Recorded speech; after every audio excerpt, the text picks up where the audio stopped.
Hello, and welcome to another edition of All or Not According to Jack with your host, Jack Toledano.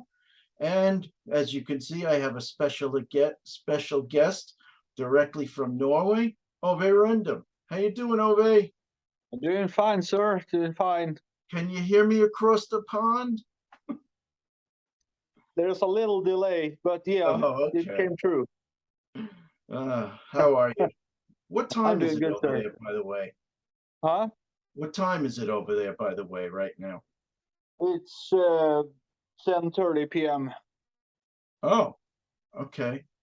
7:30 or 10:30? 10:30. Okay, makes sense. Okay, very cool. Six All right. hours ahead of you, sir. Okay, so uh if you look at my shirt and you look at Ove's shirt, you're wondering what is this episode going to be about? But this episode is going to be, and I have mentioned that we would do this a little while ago. This is the ranking the albums of Kiss, all 20 albums, not including the four solo albums in 1978. We can talk about those at another date, but this is going to be all 20 albums.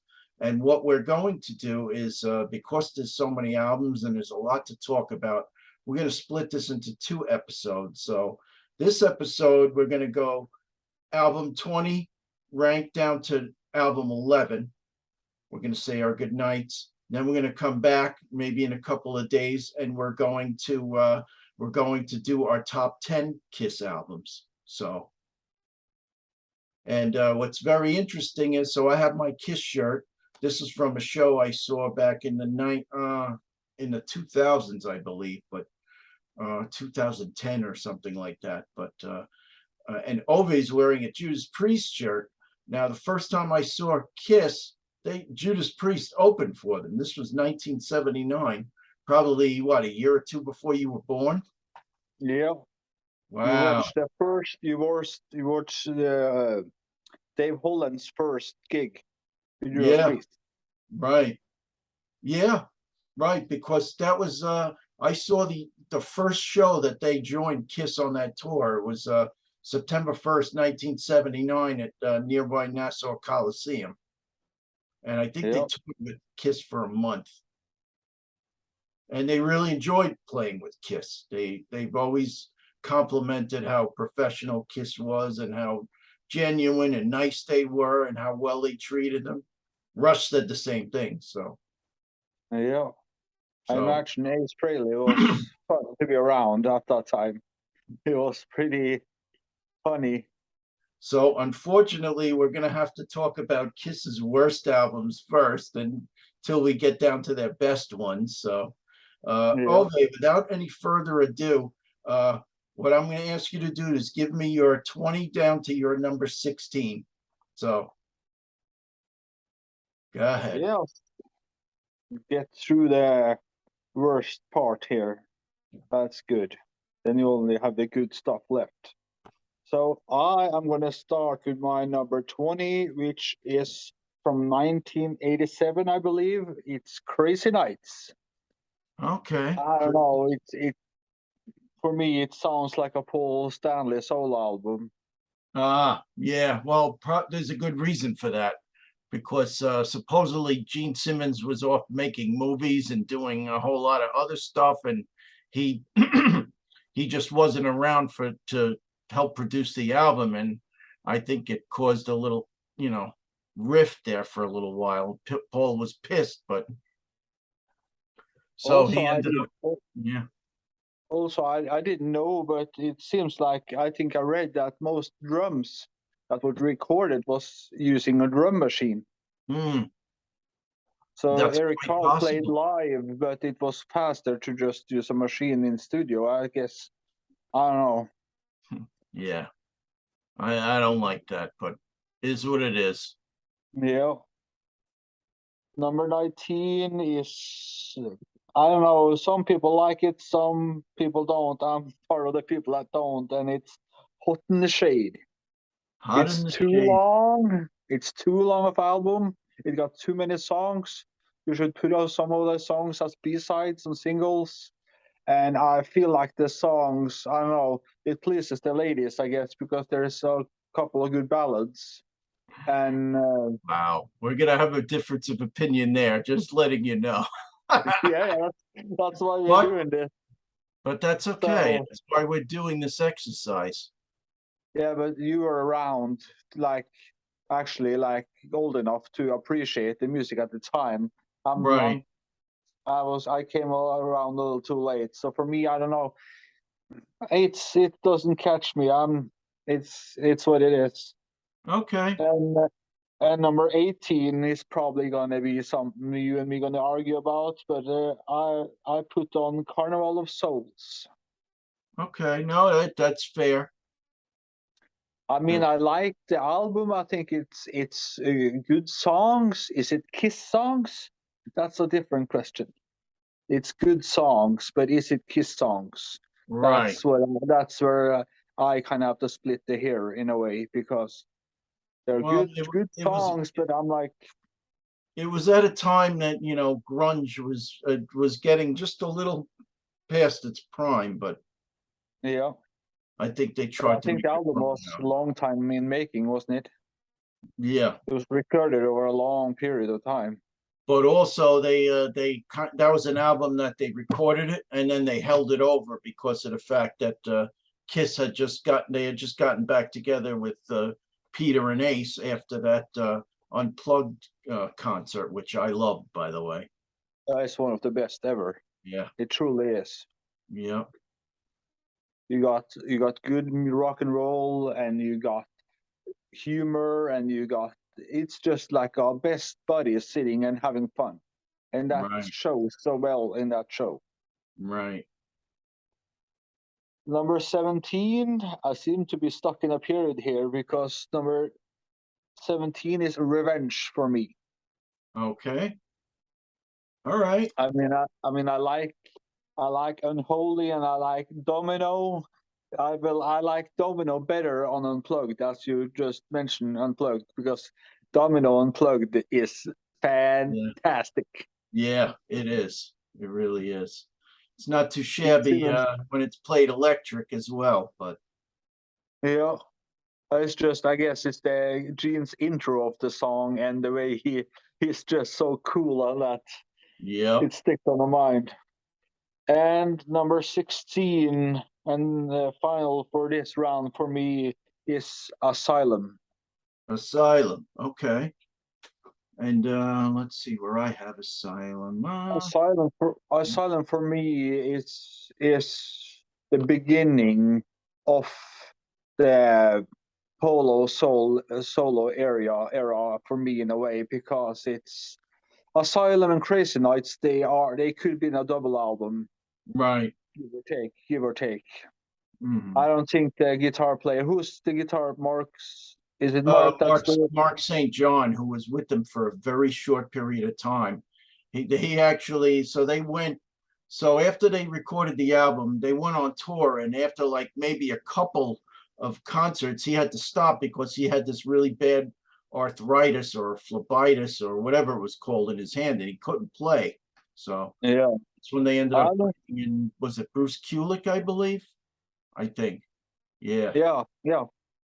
And then he I don't feel Mark's present much on Asylum really. I don't know how much he actually played on that album. I'm not right, sure, but I guess he played a few leads maybe. right. But then Bruce Kulick stayed with them for a while. He was Yeah. a solid player. Yeah, he's really good. Okay, so that was your 16 Asylum. Yeah, that's was my first round. Okay, so we're gonna go to my PowerPoint. So here Yes. goes. There will be a little visual. So let me share my screen. It's the host privilege. Yeah. All right. There it is. All right. So there you go. Ranking the albums 20 down to 11. So come on. All right. So we had to have something by way of their solo album. So at least we got the picture. Yep. Yep. So my number 20 is the album Unmasked. I'm sorry. I just even Gene calls it a shitty album. I think the songs were very unmemorable. I mean, you have a song called Shandy and She's So European. I mean, seriously, folks. I mean, it was kind of like I wouldn't put it as really disco-y, but it was kind of pop, and it's no accident they didn't really tour it in the US, and instead they took it to Australia where they had never played before, and it hit big there, but not memorable for me at all. So I agree with this guy down at the bottom where he says, I still think they stink. If you've ever seen this little cartoon on the album, yeah. Yeah. So that's my number 20. So my number 19, Psycho Circus. So Oh, wow. yeah. So songs I don't really care for. Raise Your Glasses, and I Finally Found My Way. Songs that I thought were good was You Wanted the Best, where they all sing, all four of them. I thought that was cool. And of course, Ace's tune Into the Void, which I thought was really good. Rumor has it they made him change the title of that song. Leave it to Paul and Gene with their control. And then my songs that I would say they were so the title track itself, Psycho Circus, I Pledge Allegiance to the State of Rock and Roll, and We Are One. So basically, for me, this album was a vehicle for another tour after they did their comeback tour. And what I don't like about it is the fact that, they're selling you an album where it's all four guys, Paul, Gene, Peter, and Ace, but yet Ace is only on a few songs, and Peter only plays drums on Ace's song, Into the Void, and he only sings on I Finally Found My Way. So, what are they Yeah. giving us there? What It's kind of an image publicity stunt, as you said. Yeah. Okay, so next one, and this isn't a terrible album, but I gave it another listen, and you know what? Doesn't really work for me. Music from the Elder. Oh, wow. Yeah. I mean, I admire the fact that they tried to do something different, and they tried to be kind of make a progressive rock album or a concept album, if you were. And they did it with Bob Ezrin, who admittedly he said, "Oh, I had too much cocaine up my nose when I was recording this album." But I mean, I'm sorry, I have to laugh. The bad songs, Just a Boy, sounds like Paul stole that right out of the Who's Tommy. Odyssey and Under the Rose. Good songs. Again, Ace saves the day with his song Dark Light, which I like. The Oath is a good song. And the song I, I believe in blah, blah, blah. Good song. So it's, you know what? This album is something of an enigma. A few good songs, not great otherwise. It's not what we knew Kiss to be. So, and at the time, I think they made a lot of Kiss fans. They pissed a lot of Kiss fans off, especially after Unmasked. So, your bad period is from the late '80s. Mine is from the early '80s. Okay. Yeah. So number 17, and this may be a little bit of a shocker for you, Ove. Dynasty. Well, you're shocked 4 times already, so I guess I can take Yeah. another So one. I was really down on that period. So the bad. Dirty Living is not a bad song, but Peter Criss is otherwise a ghost in this album. That's the only song he was in. Yeah, that's true. The good songs, Ace's songs, again, 2000 Man, Hard Times. I Was Made for Loving You and Sure Know Something, okay, but not enough to really save this album. Surprisingly, you had only two Gene lead vocals, and I've never seen Ace have so much vocal participation. So that would be my only sticking point for Dynasty. number 17. Okay, number 16, Crazy Nights, as you mentioned. Songs I don't like, Bang Bang You, when your walls come down. Good songs. The title track is okay, Crazy Crazy Nights. And then I like No No No, which the beginning is kind of like a Van Halen thing they do, with almost sounds like Eddie Van Halen snuck into the studio and put that intro in there. But uh, sounds pretty consistent with the time of the late 80s. So that's that. Yeah, wasn't the Eddie Van Halen, wasn't he in the studio with them during the Love Gun He might have been, recordings? I quite mean like he possible. was, But because that was the last album where all four of them were together and recorded on that album. So who knows? I thought Van Halen was warming up for Kiss on that tour. It's possible. But I mean, that's the only song that would give me any indication that maybe he played something with him or there was some influence of his. But Yeah. all right. So I will stop sharing and we will go back to Ove for 15 down to 11. Yeah. On 15, I got Psycho Circus. So we Okay. aren't that far apart on that one, because I Okay. don't know. It's I lied to you because I have actually some Kiss, and I have VR1 on a CD single. I got it for Oh, okay. Christmas back in Okay. '98. Interesting. Yeah. But like you said, it's the Ace songs, and Ace had a couple of more songs that didn't make it to the album too, as Yeah. far as I've heard. Yeah, that's what I read that as well. So he was cut out pretty much. So I think it would be a stronger album if they had let Ace, again, as you have said on many albums here, had more. At that point, I think it was all about the royalties. They didn't want him getting too much, you know, uh, how would you say, publishing credit. Yeah. Yeah. So, But I like, for me, I guess my intro, I like my first new Kiss album that I was old enough to appreciate was this album. So Psycho Circus, for me, that song is pretty cool because it's like, hey, we are back, and it's kind of my starting of Kiss, even though right, I had Potter and Hell on cassettes. Oh, I lied again. right. I have actually one, I have more on cassette. I bought it when I was, I don't know, 11 or 12 maybe. I didn't have a clue who they are, but I like the cover.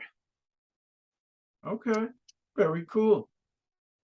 That's So, 14. I did go with Monster. okay. And why is I that? mean, it's it's a good rock and roll album, and but it's, I guess it's it's the album it follows up that makes it drop a little, because the album it follows up. Hmm. We're talking.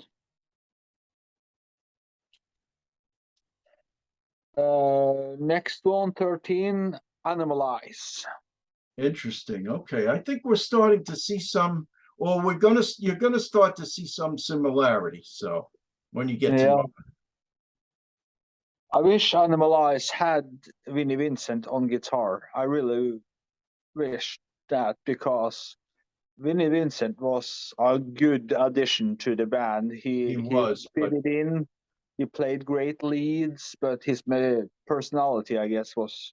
from what I understand, he was hard to get along with, and he was a nightmare, and he didn't want to do things within Paul and Gene's parameters. And by that, one of the things, he would not sign a contract stating that he was an employee of the band, and that really Yeah. pissed him off. Yeah. And those 15 minutes guitar solos. Yes. Yes. And they weren't Supposedly, particularly good either. supposedly on stage one time, he he went a little too long with his solo, and Paul was like trying to cue him to stop, and he just kept going, and they almost came to blows in the backstage after the show. Yeah. Well, he got to understand it's a band, not a Right. solo project in a way. Well, some people are self-serving that way. Yeah. And for number 12, I got Sonic Boom. Okay, Sonic Boom. So That's I a think good that's a album. pretty good album. Yeah. That's the first tour I did see them on. It's my first experience with Kiss was on Sonic Boom tour. Actually, yeah. So if I stand up here, this this I saw them on the Sonic Boom tour as well, and this is the shirt that I got. So Yeah. I think the US leg had one or two different songs, I think. But I know that whole tour 2009 was given out on official bootlegs, so you could buy every show. right. But as you'll see, and once we get to part one, I have some photography, a few pictures that I took, which I love. I'm looking forward to see that. And I took a few videos from, of course. So this is a shout out to a good friend of mine, Pat Bergen, who now lives in the Nashville area. He and his wife, Christina, I went with them to this show, and we saw them in Homedale, New Jersey, and he got us 16th freaking row for that show. I never Wow. in my lifetime thought I would be that close. So yeah. But when I'm we get to surprised. part one, you'll see my pictures. A I'm few of them. surprised I some mean, of so, Gene Simmons' sweat didn't come on you then. yeah. His Or sweat's maybe pretty when good. or maybe when he spit his blood. Yeah. Okay, so number 11. Number 11 is Dynasty. Dynasty, as Paul would Yeah. say. Yeah. I really like that album. I think if you look past this hit single, I think uh, Magic, what's the song? Magic Touch, yeah, that's side Yeah, two. I think that's a fantastic Paul song. Yeah, it's It's pretty really good. strong Paul song. Uh-huh. And also, of course, all A songs and there's one other song too that I really like that I can't for the love. Gene does Charisma, and what's the other one? X-Ray Eyes. Yeah, it's not one of those. It's Okay, so the Sure Know Something. yeah. That Yep, one is good. That yep. one is good. That's a pretty good song, yeah. I know they tried to make that their second hit, but it didn't really chart like I Was Made for Loving You did. Oh, I like. I mean, I've heard it too many times, but I can't deny that it's a catchy tune. It's a Right. reason why everybody knows it because it just has something about it. There's no other song like it, but that doesn't make it that it's really good. It's just catchy. Well, here's a funny thing. So back in 1979, when that album came out, I bought it. It was before there were CDs. So I bought the LP. I bring it home and I start playing it. Probably by about the third spin, I Was Made for Loving You started skipping. So I bring it back. They play it on their stereo. They gave me another one that starts skipping. And then years later, I'm reading on Facebook that a lot of people had problems with I Was Made for Loving You skipping on, and everybody's always raving about LPs and what good collectibles they are. But you know what? CDs never skipped for me. So, You probably pressed too fast and yeah, tried to save some money, I guess. maybe. But in any event, So so that's thank the end you of for that, second round Ove. for me. All right, so let's go back to my PowerPoint. Yes, sir. Okay, so we last left off Unmasked, Psycho Circus, The Elder, Dynasty, Crazy Nights.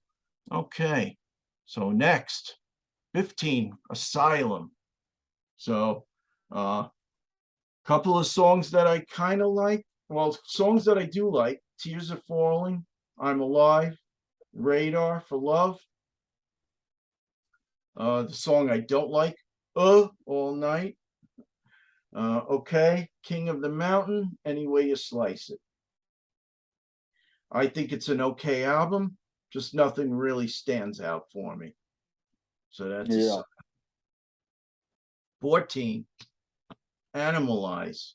So yeah, so we're starting to see some similarities in our lists here. So of course I like Yeah. Heaven's on Fire, and I've had enough.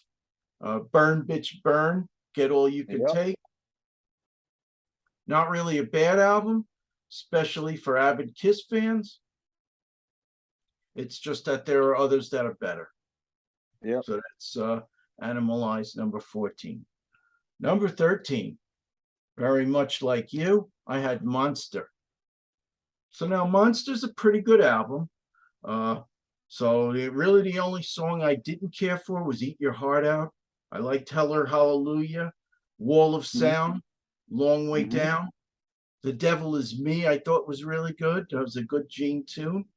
Uh, what I like about this album is there's no help from any outside writers, which I really like. That it was just the four of them that wrote this album. Well, actually, Paul, Gene, and Tommy wrote this album, so I Yeah. kind of like that. And I like the fact that it had a very thick sound because, as Gene said, they went back to a monologue, an analog recording. Yeah. They didn't use digital, and had a nice sound to it. Okay, number 12. This may be a surprise for everybody. Love Gun. Holy cow. Well, Yeah. there's a couple songs on this album that I just can't stand. Tomorrow and Tonight. What the hell is that? Uh, then She Kissed Me. Seriously? Almost Human. Not so good. Songs that I really like on this album: I Stole Your Love, um, Shock Me, and of course Plaster Caster. I like those songs that are okay. Christine 16 and the title track Love Gun. I think they just say the word love gun too much in that song. uh it's an okay album for the time, but I don't think it was as good as Destroyer or Rock and Roll Over, and you'll see that. So that's my number 12. Of course, I love the fact that Ace Frehley got his first lead vocal. I love the artwork by Ken Kelly. Yeah. Number 11. And I gotta say, I kind of like this album. It's just that the top 10 are better. Sonic Boom. For the most part, I like this album. There really aren't too many bad songs. I love Modern Day Delilah. I Yeah. love Yes, I Know Nobody's Perfect. That is an amazing song. To Yeah. me, that harkens back to like 1976. That could have been on Rock and Roll Over. Uh, Russian Roulette is a great song. Never Enough and I'm an Animal, which they played I'm an Animal Yeah. on that tour. So uh, again, they wrote all the songs on this album, and you know what? I wasn't expecting it to be that good. So good job there. One thing I did surprise me. So in that tour, they had Tommy Thayer cover Shock Me instead of his own song. He had his own lead vocal on Sonic Boom. It just goes to show that they're just catering to the old fans, that all they want is the foursome of you know reminders of the days of Peter and Ace. Yeah. So they dressed these two guys up as Peter and Ace, and some people are okay with it, but not me. I really wish that Tommy Tyre would have his own character. Mm. You know what though? I don't think that I really don't think that they would get the concert sales if they did that. I mean, if you look back in the early 80s, they just didn't sell. But it's Yeah. too much about their legacy that they're selling with and they played two or three songs from Sonic Boom, which I like, but you know what? It's not like Priest when they played practically the whole Defenders of the Faith album. Or when I saw Jethro Tull, they played a bunch of songs from what's the album, Stormwatch, when I saw them in '79. I think those days are over. What a year you had in '79, man. Yeah. But anyway, okay, so that's my 15 down to 11. I'm going to Yep. stop sharing. So anyway, this was a very fun exercise, and I really look forward to part 2, which Yeah, me too. we are going to record it, but hold it over for a few days, and give everybody a chance to digest part 1, and we'll Yeah. see where we go from there. So I gotta listen to my top 10 to make my final set in stone, too. okay, sounds good. But in any event, I thank everybody for watching. If you enjoy what I do, please subscribe. Please put your comments in the comments section. Thank you, Ove, and thank you everybody for having put all your comments in Thank you for for having me. top 3 metal. You know what? It touches my heart that it's been such a success, and I love everybody for that. So thank you. But all right, so we'll see you for part 2. Have a good one, everybody.